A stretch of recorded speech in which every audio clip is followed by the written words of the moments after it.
You are listening to The Radiator at Big Heavy World, and now begins Rocket Shop Radio Hour. I'm your host, Abby BK, and with us in the studio, we have Carseat, or Darcy, under the project or the name Carseat.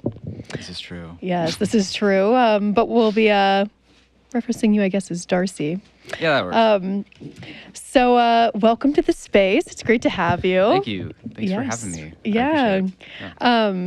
But I guess just to kind of begin, do you want to let everyone know like a little bit about your musical background and when you got started with music? Yeah, that's a really long story that I'll try to squish.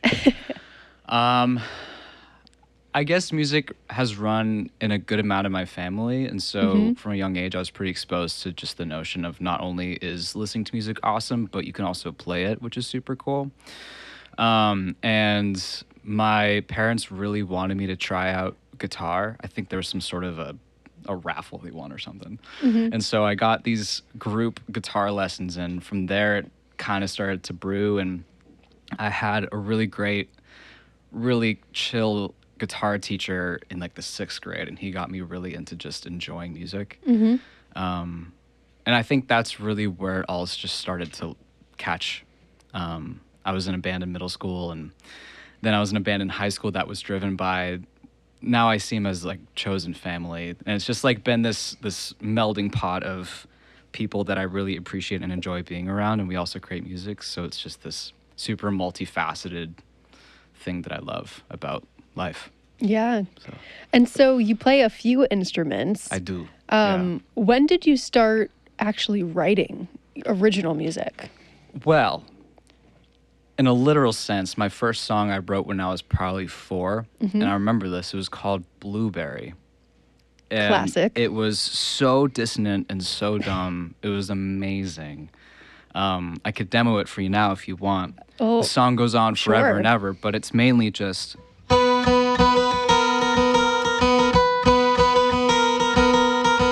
over and over and over again, and it worked. It really, I was onto something there. I mean, that's pretty advanced for your age, and a good selection of fruit, if I do say so myself. Yeah, but no, I really just started to actually write songs. There was like a songwriting club after school in middle school. Shout out to Miss Davis. Yeah. And also my chill guitar teacher also got me writing songs. His name is Mr. Munt. Great guy. Yeah. And so these days, with your solo project, you're obviously playing guitar, acoustic guitar. Yes. But you're also on percussion, doing drums. Oh, I'm on everything. And everything. Yeah. So take us through what that's like. So my most recent record I released in 2023, and that was self-produced, and self-engineered and self-mixed. Not self-mixed, I take that back. Thomas Briggs, one of my close friends, did the mixing and mastering on that. But I wrote everything, and then if you went onto Bandcamp, which is where you can mainly stream my music, you would see that I gave a whole schlum of people credit for like the instrumentation, but I was the writer, and so I basically was like, hey, I would love the sound of you playing this, not me. Can you please play this? And so like those people were on my live band, and yeah, we knocked that out in college, and it was so fun. That's really fun. But, so how did you find like the instrumentalists for the tracks? Were those, the friends that you had for a while, or? No, actually. There was a Discord channel at my school. It was run by what's called the Student Rock Association. And I put out this thing of like, hey, here's a demo. Anyone want to play this with me in a band? Like, this is kind of what I'm looking for. And I got pretty much everyone out of that except for my roommate at the time. And I was like, hey, I've heard you play guitar. Come over here. And it so turns out that basically everyone except my roommate was also a part of the lab I worked at during college. Yeah. So it was like, whoa, look at these worlds merging. Amazing. Yeah, that's fun. Where did you go to school? I went to WPI, Worcester Polytechnic Institute. Gotcha. Wow. And what did you study back in the day? Mechanical engineering. But it's very broad there, which I really appreciated. And now that I've mentioned the lab, all 4 years I was working for a lab called the Electric Guitar Innovation Lab, which was my home. That's super fun. Yeah. It was wonderful. And so that was like primarily what I did, which was sweet. Yeah. And so off air, we were talking a little bit about the job that you do now as an acoustic analyst. Oh, yeah. So do you feel like that kind of goes hand in hand? Like that seems like that experience working, in that role when you were in school probably like really helps you out with what you're doing now. Totally. I mean, it combines, it's like a merging world of the math I'm interested in. I'm also a huge math nerd, I forgot to mention. The whole mechanical engineering side of things, of understanding how energy propagates through the world. Sound, quite obviously. And I've also just always had a huge passion for environmental science and environmental engineering. And so a lot of what I do as an analyst is I'll work with renewable energy projects to get them like permits to be constructed. Wow. So it's a whole melting pot. It's great. Yeah, so take us through like explaining your job role a little bit more. Like that's such like a cool, like I've never heard personally like the title like of an acoustic analyst. Yeah. So are you like analyzing like the different sound waves? Like or like what exactly are you analyzing it in total? There's a lot of different hats within this hat. So I guess I'll go through the renewable energy side because I feel like that's where we're traveling. Basically, all these big wind projects, it's not just wind, but we're using wind as an example, that go up in the Midwest, upstate New York, what have you. They need to pass permitting in order to actually break ground. And so in order to get the permit, they have to go to court and they have to pass all these zoning laws, and we're part of the zoning. And so we have these, we're given sound specs, quote unquote, of what the turbines all produce, and we need to make sure that it passes state laws. Wow. So we do the analyzing for making sure that when the turbines are there, they're not too loud for whatever law that may be in the state. Wow. Well, that's really interesting, like how sound is such a big part of your life in many different ways. Do you feel like that like plays into, helping with the production of your music at all? And take us through that a little bit. I mean, I've really proven it with Blueberries. I'm such a fan of weird sounding things that make sense in the context. And so I guess a really good example is like throughout Tar Queen, I've sampled in a lot of squeaky doors and me walking on old wooden floorboards and like all these like creaky, quiet things that don't sit right in the moment. But as soon as you're overwhelmed by whatever inner monologue I'm on to at that moment in time, it all kind of creates this like, And I did that primarily because a lot of my goal with my music is to allow people to understand how I'm feeling with processing things. It's always been kind of my way of communicating that because I wasn't always great at English. English is my first language, not alluding to any other language. I'm just not good at like explaining in words how I feel. And so instead I give you all of the sensory that I can manifest physically. Yeah. So. Yeah, that makes sense. I guess it's kind of like creating a sense of like place almost. Yeah. With audio. Just trying to let people in my head, Yeah. I really liked in your bio that you provided us so kindly, that you say that your music provides like a visual audio representation. I thought that was really interesting. So I know that you're talking about like having like a sense of, wanting to incorporate certain sounds to create that sense of space, but do you also like when you're writing, would you say that you're like visualizing a lot in your brain as well? Yeah. And before we started recording, we were kind of chatting about what sort of songs we like. Regardless of genre, my taste has almost always been, I would love to hear something where I can imagine it as this little world, and I'll open the box that it sits within, see the little world and be like, wow, that's a world. Close it, be able to put it away, and like, so like a really good example of this would be, the one song in my head right now, which is not popular at all, is called "Salt" by Dead Poets Society. It's just this world. It's so visceral, and like you can only listen to it a few times before you have to put it down. But when you're like locked into it, you're like, oof. Yeah, this is a world for sure. I can see and feel this too. And so that's kind of my goal too as a songwriter. And I call myself a song maker. More I or like less. that. Yeah. Yeah, that's cool. I like that take on things.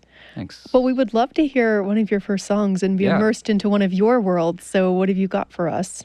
This is the first song off of my new release, Tar Queen. This is called Until You Ask Me. And a quick precursor, I think that's important about the songs I'm about to play. All of them are off of this record.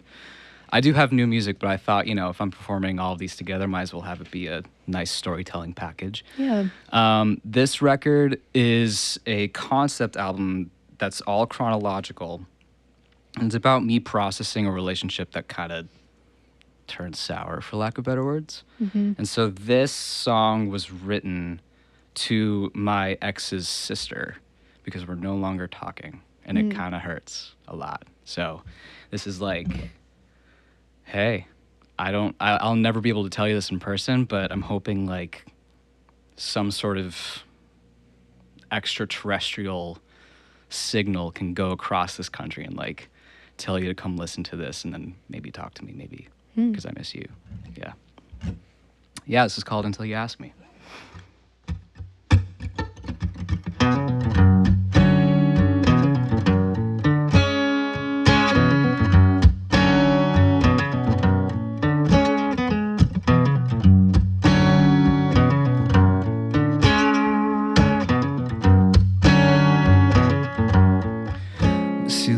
I'm so tired of seeing your long eyes in my head, but I can't hide the familial frame that we sit within. I love you, my friend,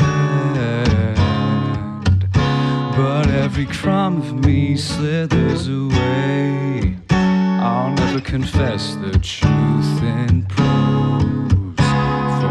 Sincerity is cinched on a string. It isn't a thing akin would swear from her knees. No, she sewed me alive like a marionette. I hope the haze in your crib didn't blot you out dry. Your sister punctured my mind like a marionette. But I'll never touch you, I'll never see you, I'll never tell you until you ask me.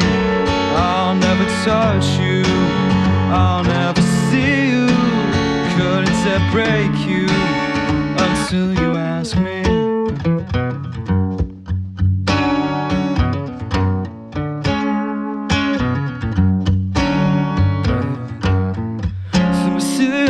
I'm so tired of hearing your hurt voice in my head. So I'll spill ink to the ground and propagate. You'll see the night is quick as they sing the queen. Lounge back and watch me throw her face into the fire that she sprayed. She deserves me too, I hope she burns blind in hell. It isn't a thing a kid would swear from her knees. No, she sewed me alive like a marionette. I hope the haze in your crib didn't blot you out dry. Your sister punctured my mind like a marionette. But I'll never touch you, I'll never see you, I'll never tell you until you ask me. I'll never touch you, I'll never see you, couldn't separate you until you ask me. But I'll never touch you, I'll never see you, I'll never tell you until you ask me. I'll never touch without you. I'll never see you. I won't dare break you until you ask me. Cool. Thanks. Until You Ask Me by Until You Ask Me. Carseat. Yeah. So take us through a little bit more about the album Tar Queen. Really cool that you're saying that it was like a chronological record. So take us through that process and why you designed it in that way. It was so unintentional when I first began. Really? Okay. Songwriting has always been this thing where, like, I'm a huge journaler. Like, I shout out to CBT, Cognitive Behavioral Therapy. I used to be in it. I was in it for 6 years. Oh, wow. And I'm freshly out of it, actually. But journaling is a huge thing that's always worked for me. And either I choose to write in prose in my journal, or there's just like, I'm playing guitar and there's this like essence that happens, like where I'll be noodling around and all of a sudden I play something and I'm like, wow, this strikes a thing. And then I'll just like dive into a world and like, so for like Until You Ask Me, it started as just like, and I was like, whoa, this reminds me so much of the music I used to make with my ex's sister. And because she was actually the lead singer in the band I was in high school. Oh, wow. Yeah. And then I was like, oh God, what if I wrote a song about her? And I just like started to cry. Aww. And I was like, well, this is becoming a song. And I actually, so the one exception to the chronological part of Tar Queen is this song. I wrote Until You Ask Me actually towards the end. But decided to throw it up front because I wanted the listeners to be able to warm up to what I was about to be providing audibly in terms of energy. But I wrote This Face, song number 3, although full song number 2 because the second song is just like an intro. During the relationship, as well as Pictures of You and Thorn Eyes, Polite was kind of like, hey, I'm mad about things and I'm gonna write about it.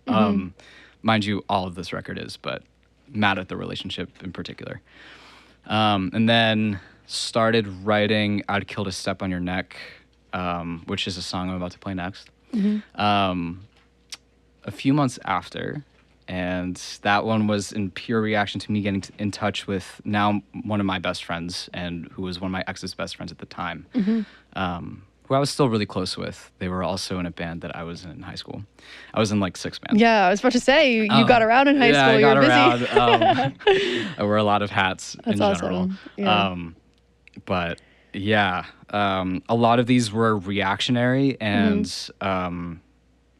as I was forming the band in college, I was like, wait, what if this is just the band for the record? And it became this whole spectacle, I guess you could place it as, where I was in this very specific lineup of a band that I made, playing this very specific music with this very specific energy,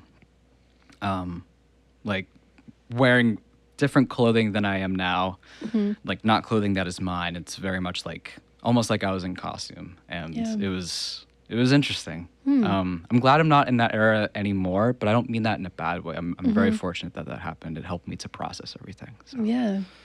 And so with like the chronological order idea, like have you found as you're kind of like analyzing, like, you know, maybe it's kind of bound by time in a way chronologically. Yes. But do you feel like there's also maybe like a bigger story almost in the order of the songs as well, on top of just like time? Have you kind of like dived into that at all too? Oh, totally. Yeah. I have looked into this record through every angle you could possibly think of, just because I spent so much time with it. And if you listen through it all the way, which I personally recommend if you are in the headspace to do so, it's an experience that you will not get if you just listen to it in pieces. You can tell how I felt about everything as I was writing it. Like, This Face, I rewrote the lyrics to, but in terms of its actual genuine energy, it's very much like, yeah, I'm frustrated, sure. Like, yeah, and you can tell that I'm so overwhelmed by something, because the end of the song just erupts into this cloud of noise, and you're just like, oh my gosh, I can't discern anything except this like guitar that keeps zipping around like a mosquito. And then Pictures of You is very solemn. It's a lot of reflecting with like why maybe I accepted that kind of love. But then the whole, I like to think now that Tarquin is phrased like a play or like a musical, and all you're seeing is just the musical numbers. Oh, wow, yeah. And so Polite is the end of Act 1. And then all of a sudden you hear this like weird wedding church organ show up, and you're like, oh, things are getting sour.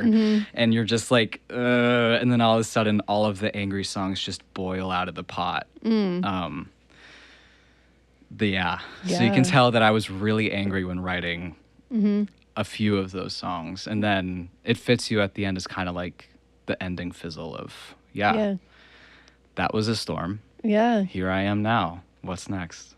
Well, I'll have to listen to it all in its entirety. So we'll get a sampling, I guess, tonight with the 4 that you'll play, and then I'll have to do my due diligence. Yeah, I mean, really cool that it tells, a certain story, and we'd love to hear the next one that you mentioned. Thank you. So. Yeah. I'm going to give a quick tune if you don't mind. Yeah, of course. I'm going to play it out of order, ironically enough. I'm going to go straight to I'd Kill to Step on Your Neck. This song was written... I gave a good intro. I was starting to talk again with one of my close friends, who I'm really close with now, and kind of unlocking the gross guts of what was a weird love triangle that happened, and it was really awful, and a lot of manipulation happened on my ex's end.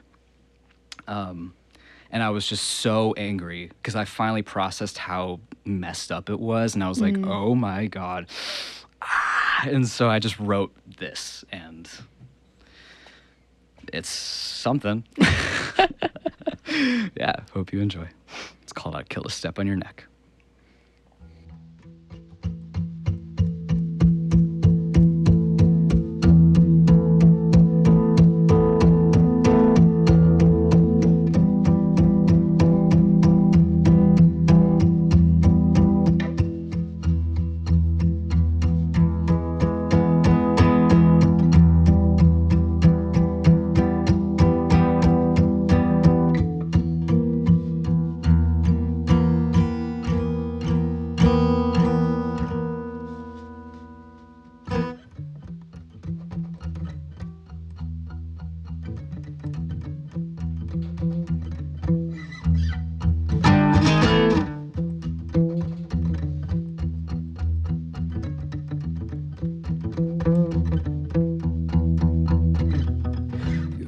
Sibling and I,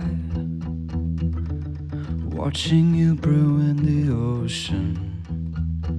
The bridge for us waves, and when these strings overstrained, will we plummet? Think we have to choose to. Cause you're saying decisions and you crushed in a crook in your kitchen. You watch your back for I'd kill to step on your neck. Before you know it, you'll suddenly be dead. Said some things that are quite out of pocket. Made a monk think that their love is a joke to be gagged on. If your hero didn't scratch up enough, you chewed my side, cracked their crutch. Your construction, deconstructive, and I'm abused.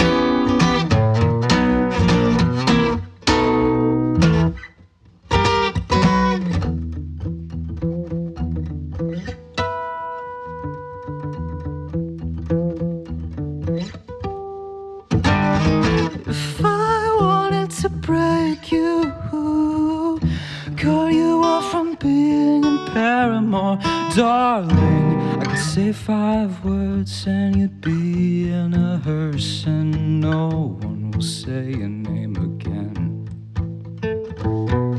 My trust troubled visions and a frog in your pot that you lured in slowly. You watch your back for fucking curb your whole neck. Before you know it, you'll suddenly be dead. You said some things that are quite out of pocket. Made a monk think that their love is a joke to be gagged on. If your hero didn't scratch up enough, you chewed my side, cracked the crutch. Your instruction deconstructive, and I'm abused.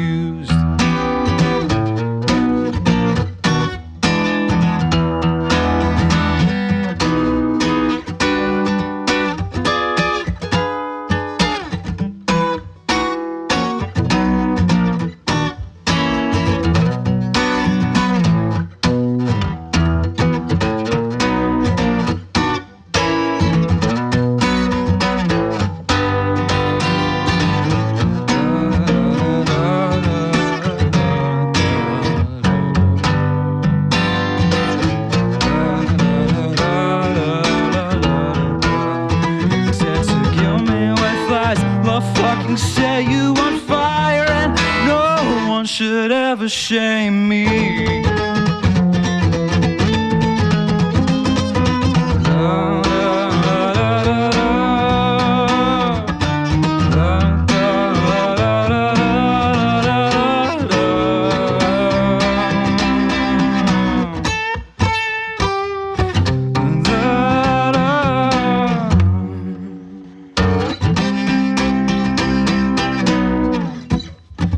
Instruction deconstructive, just a fibbing spoof of yourself.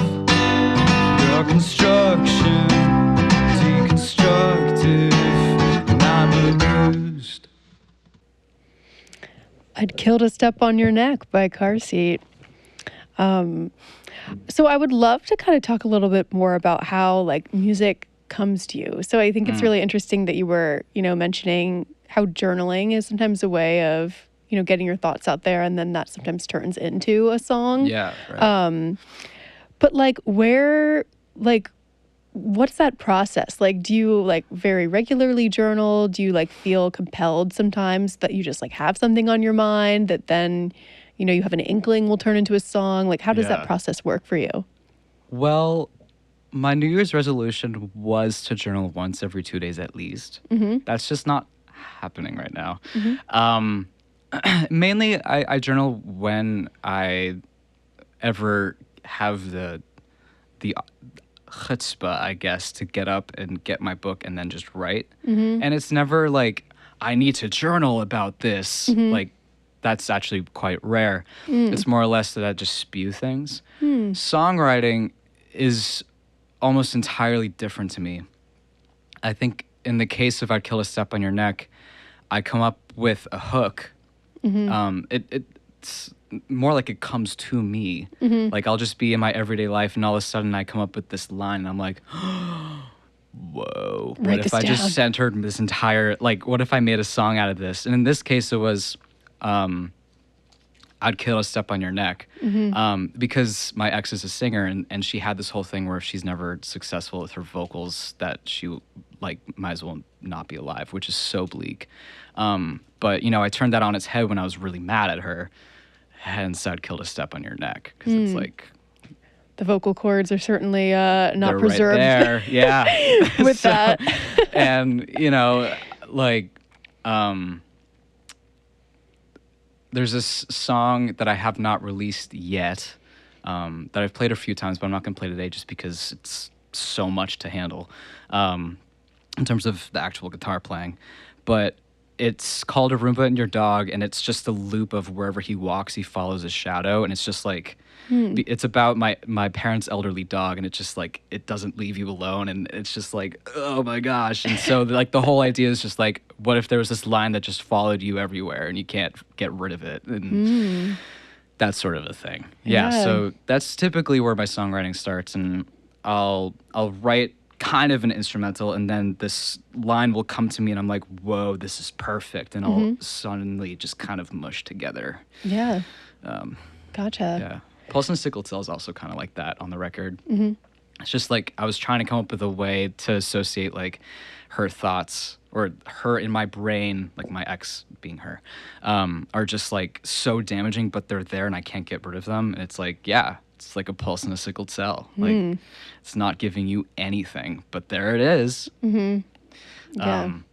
Yeah. Yeah. That sort of a thing. So, you know, cool that you're also writing some new stuff. Yeah. So what does that look like? Are there any like future projects on the horizon? Do you have Yeah. like a batch of things that you're working with that you're enjoying? I'm in the phase right now where Tarqueen was such a chunk of my life, and it took up such a chunk of my life that Yeah. I don't want to just jump right back into another record. So I'm creating new songs here and there, and I'm like, you know what? If one day this becomes a record, so be it. I just want it to be a natural process. Yeah. And so there's a bunch of little spurts and sprouts. And whatever it amounts to is what it amounts to. And I'm also a huge collaborator. Like we also made the connection before that I am, in fact, the drummer for Luminous Crush right now. Yes. Shout out Luminous Crush. Shout out Laura and Bay. Yes. The sweetest people. So sweet. But yeah, and I'm always looking to collaborate with more people just because I love getting out of my head. So yeah, mainly just living a very non-committing musical life. Yeah. Not committing myself to any records, which is a great feeling right now. Yeah. I mean, go with the flow, and when you feel called to, that's the right time. Exactly. Yeah. So what is it like, you know, collaborating with other people? Do you feel like, you know, you tried to kind of like mesh into their different styles? Do you feel like you always kind of bring like your flair from like your solo project into your collaborations? Like, what does that look like for you since you're doing all of the above? Yeah. I don't think necessarily that I bring Carseat into other projects. Carseat's very much like my brainchild, and it's this very separate world to me. Yeah. Where it's almost like this just purely synesthetic creation. But when collaborating with other people, I don't feel that sort of an itch. So let's say that I'm working with a vocalist and they have this song, like these lyrics and this like simple guitar. I'm like, I know how to make this song sound really sweet and nice to listen to. And it's completely irrelevant to Carseat. Yeah, I would say, if anything, my collaborations start to bleed into Carseat. It's the other way. So, like, a lot of my bass for Tarqueen was based off of my past bass projects with bands. Oh, cool. Yeah, like, in particular, this, like, dance shoegaze band I was in high school.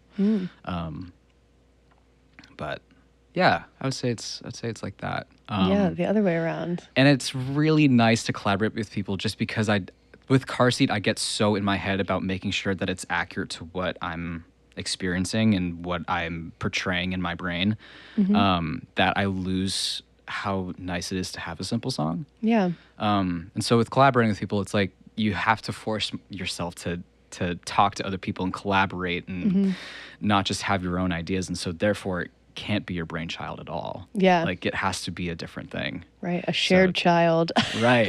And so it's great to get out of that box because that box can be really confining. Yeah. Yeah. And so with, you know, the different projects that you've worked on collaboratively, are you playing like different instruments for each of those projects? Take us through like, because I know that you obviously like, you know, are talented in different ways. So yeah, what's the variation there?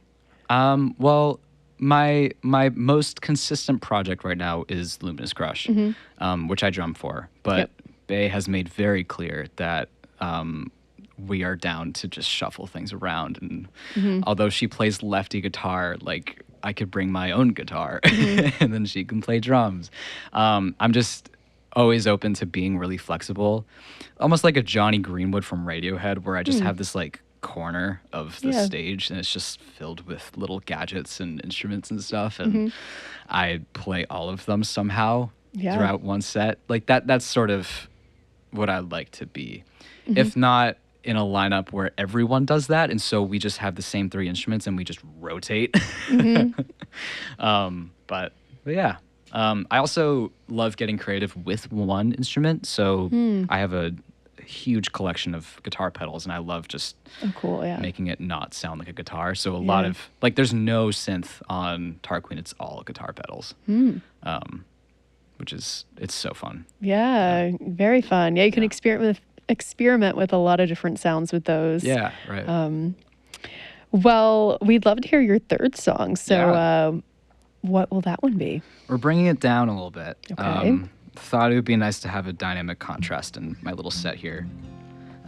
This is called Pictures of You, and it's a little higher up in the lineup for Tarquin. And this one is reflecting on why I would let someone treat me not so great, reflecting on some family stuff.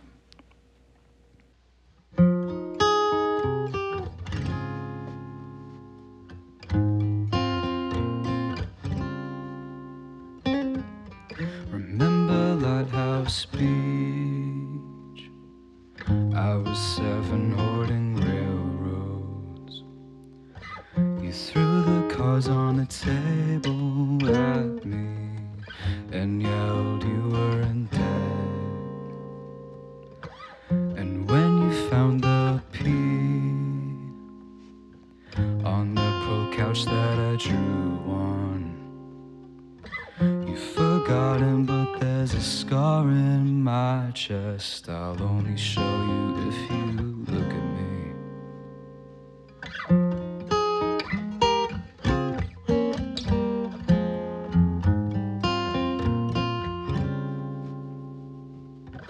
It's not something you say to your father. I'm not burdened, I'm not. I would rather walk back home than take pictures of you when you leave me unhung. Don't come home.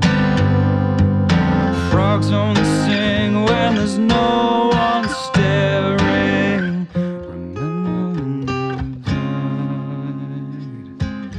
You shut up and we were glad of that. I cleaned the couch with bleach under the sink, with you staring down my feet. Then your bird was caught in a fishing net, her wings completely unfurled. It's been years and she's still mouthing the words along. Why do you keep prying at the joints? I would rather walk back home. I could barely take pictures of you now. You're such a mud grudge. Don't come home. Frogs only sing when there's no one staring. Remember when you yelled at me after the soccer games? Talk about cup to parents, why are you bashing on others when you were just the same? It's not something you'd say to your daughter. Well, aren't you glad I'm not?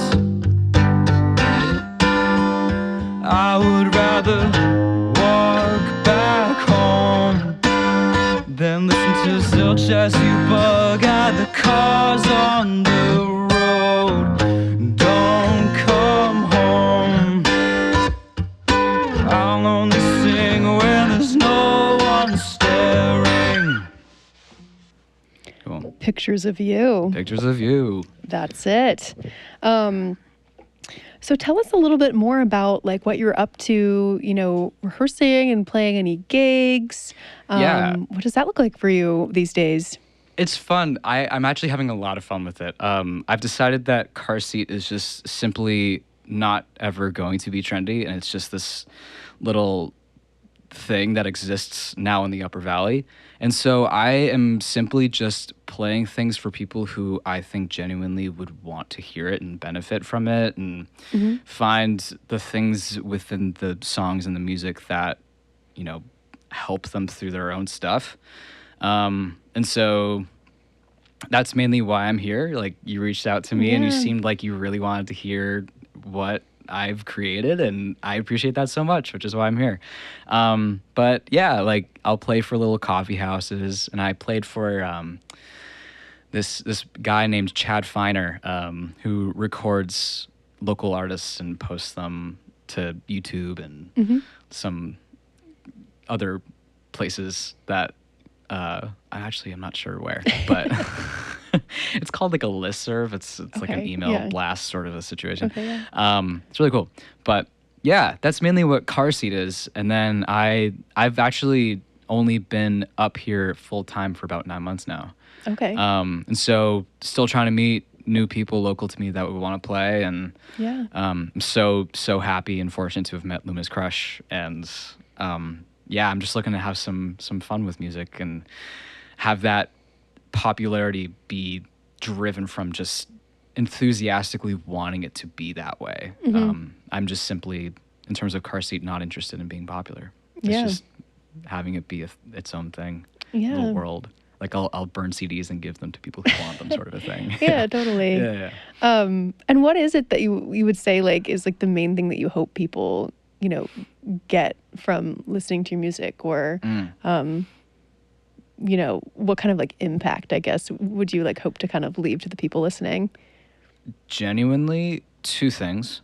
For people who are emoting and feeling things that they don't know how to express, I hope that it serves as a way to not only feel validated by something exterior to them, but also maybe learn how to use that to communicate what they're feeling on their own.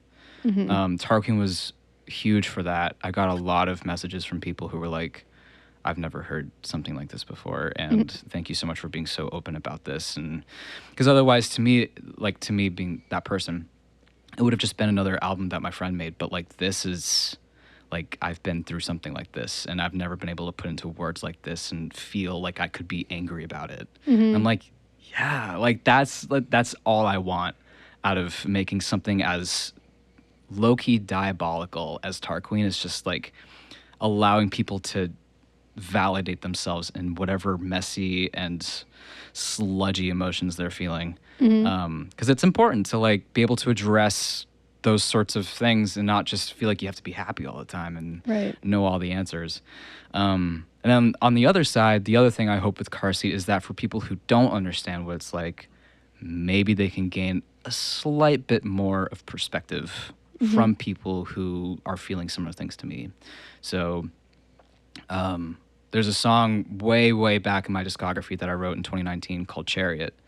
And it's about trying to figure out if medically transitioning was something that I wanted, and something that not only did I want, but I felt was something that was necessary, which is so complicated and so complex, and especially for people who don't know what it's like to be trans. Like, they have absolutely no frame of mind or any perspective as to what that could feel like, and it's so easy to be invalidating to trans people if you don't understand it. And so the song is just like, yeah, I was given this as an option and I am so confused.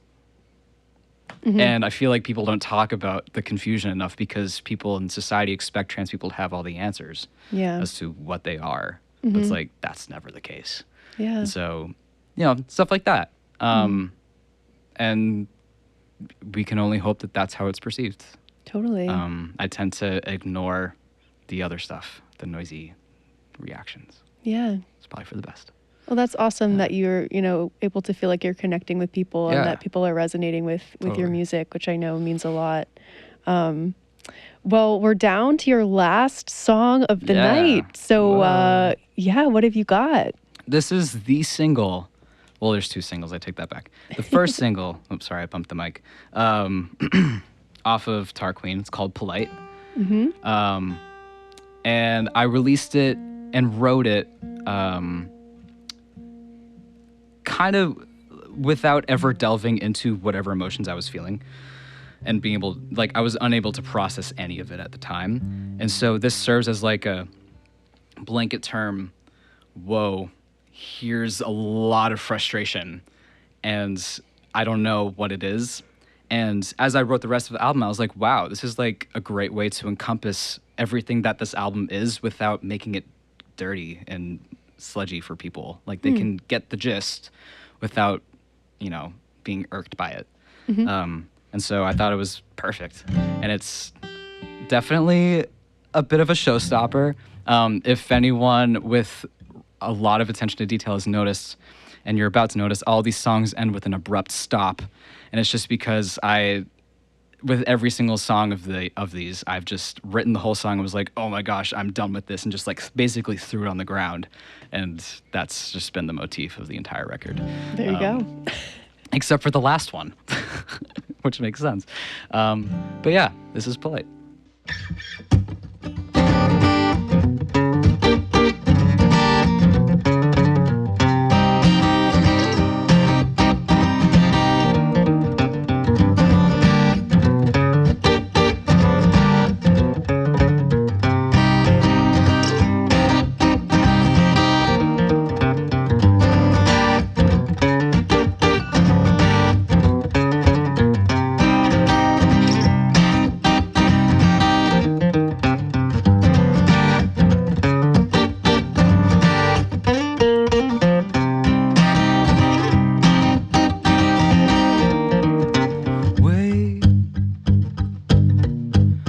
Regret falling asleep.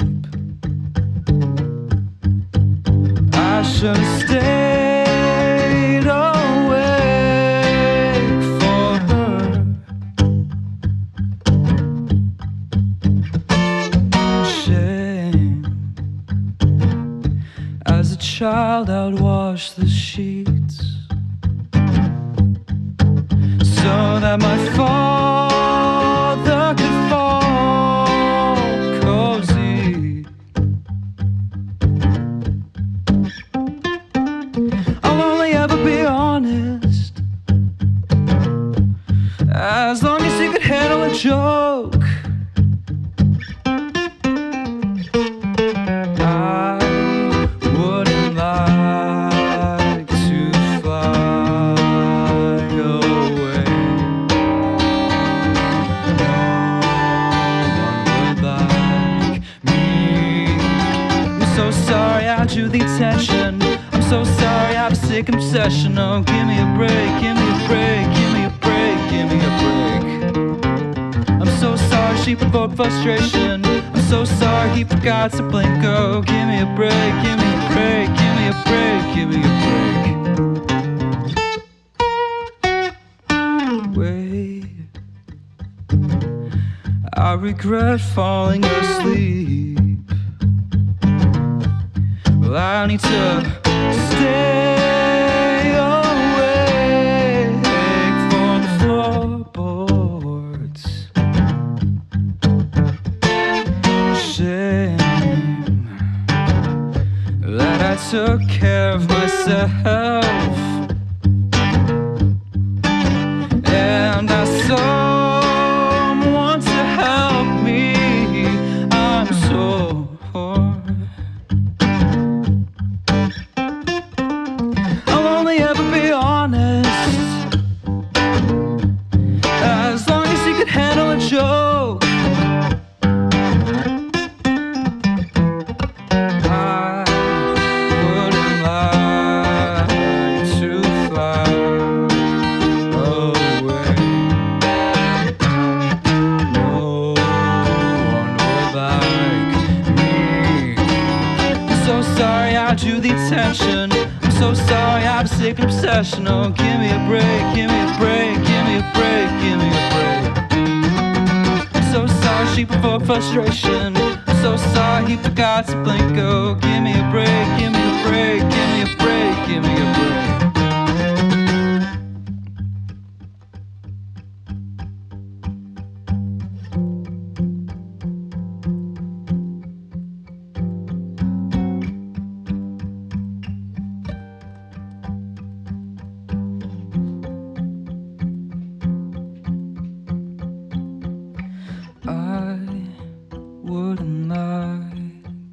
to fly away.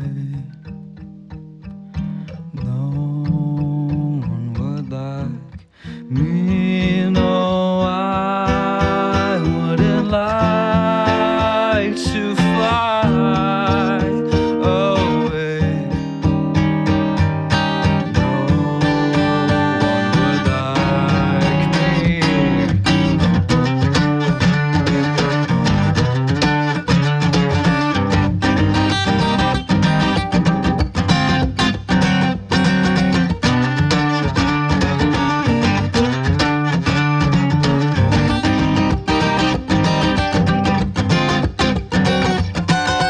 So sorry that I drew the attention. I'm so sorry that I caught the obsession. I'll only ever be honest as long as you could handle a joke. I'll only ever be honest as long as you can handle it. Polite by Carseat. Well, Darcy, thank you so much for coming on the show. Thank you so much for having me. This was has been super fun. Just as one last, thing to share with our listeners, the floor is yours just to let us know how we can best support you and find your tunes and support you at gigs and, let everyone know. Here, the floor is yours. Yeah, you can listen to this record and all of my other works at carseat.bandcamp.com. And there you are more than welcome to download the files. I know a lot of people who have downloaded them and imported them into their local Spotify, which good for them. You do you. You can also totally request a CD. Just message me off of Bandcamp and I'll send one over. Obviously not the most accessible, but so very intentional, and that's what I love about it. I am local to White River Junction, so if ever you are down in the area, look out for a few bulletin boards. Maybe I'll have a poster up for a show. And hopefully I'll be back up here in Burlington soon. We'll see. Come visit. Let us know when you're here. Yeah, keep an eye out for Luminous Crush. Yeah, shout out to Lauren Bay once again. Heck yeah. Well, thank you so much again. And thank you. Listeners, next week we will not have a rocket shop, but on March 12th, we will be back with Joseph Henry. So make sure to tune in to the show then. But as for now, this has been Rocket Shop Radio Hour on The Radiator at Big Heavy World. I'm your host, Abby BK, and we hope you have a wonderful night. We'll see you next time. Yay! Yay! That was awesome. Yeah. Thanks so much.